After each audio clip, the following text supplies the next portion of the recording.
আসসালামু আলাইকুম, কেমন আছেন সবাই? আমি আলহামদুলিল্লাহ। আমি পরিবারের সবাইকে আমন্ত্রণ জানাচ্ছি ছোট্ট ব্লগটা দেখার জন্য। আজকের এই ব্লগটার সাথে আমার একটু ইমোশন জড়ায় আছে। ইমোশনটা আপনাদের সাথে একটু শেয়ার করি। সেটা হলো, আমি নামাজ পড়ছিলাম, আমার মেয়েও নামাজ পড়বে আমার সাথে সাথে। তো ওর হিজাবটা খুঁজে পাচ্ছিলাম না। তো ও যে হিজাবটা পরে আছে, এই হিজাবটা হচ্ছে আমার মার। মা বলতে আমার বাবা হজ করতে গেছিলো, তখন এই হিজাবটা নিয়ে আসছিল। অনেকগুলো আসছিল, পরে আমার মা আমাকে এটা দিছে।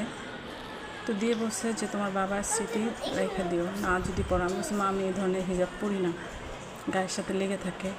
বলে স্মৃতি হিসেবে রেখে দিও, কে কখন চলে যাই।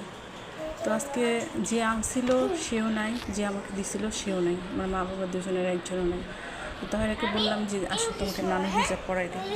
তো হিজাবটা পরে সে নামাজ পড়লো, কত যে মজা করলো। আমার মনে হলো কি যে হিজাবের সার্থকতাটা আমি ওর মাধ্যমে পেলাম। তো সবাই আমার মা বাবার জন্য দোয়া করবেন, আমাদের জন্য দোয়া করবেন। আসসালামু আলাইকুম।